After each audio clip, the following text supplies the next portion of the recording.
പള്ളിയിൽ കയറി അള്ളാഹു അക്ബർ എന്നലറി വിളിച്ച് യഹൂദരുടെ ദൈവത്തെ കൊല്ലാനാണ് താനിവിടെ എത്തിയതെന്ന് പറഞ്ഞ യുവതി അറസ്റ്റിൽ. കഴിഞ്ഞ ഞായറാഴ്ച ഇസ്ലിംഗ്ടണിലെ ഏഞ്ചൽസ് ചർച്ചിൽ പാസ്റ്റർ റീഗൻ കിങ്ങും ജൂത ഭാര്യയും മക്കളും ശുശ്രൂഷയ്ക്ക് തയ്യാറെടുക്കുന്നതിനിടയിലാണ് സംഭവം. Jesus was a Middle Eastern Jewish man who lived. Show me the proof.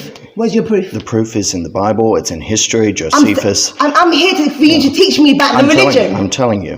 I'm passionate. I want to know God, the real God.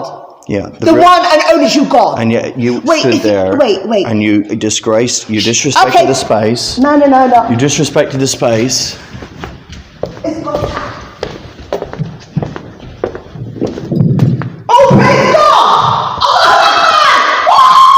വംശീയമായും മതപരമായും മോശമായ പൊതുക്രമക്കേടിന്റെ പേരിൽ യുവതിയെ സംഭവ സ്ഥലത്ത് വെച്ച് പോലീസ് അറസ്റ്റ് ചെയ്തു.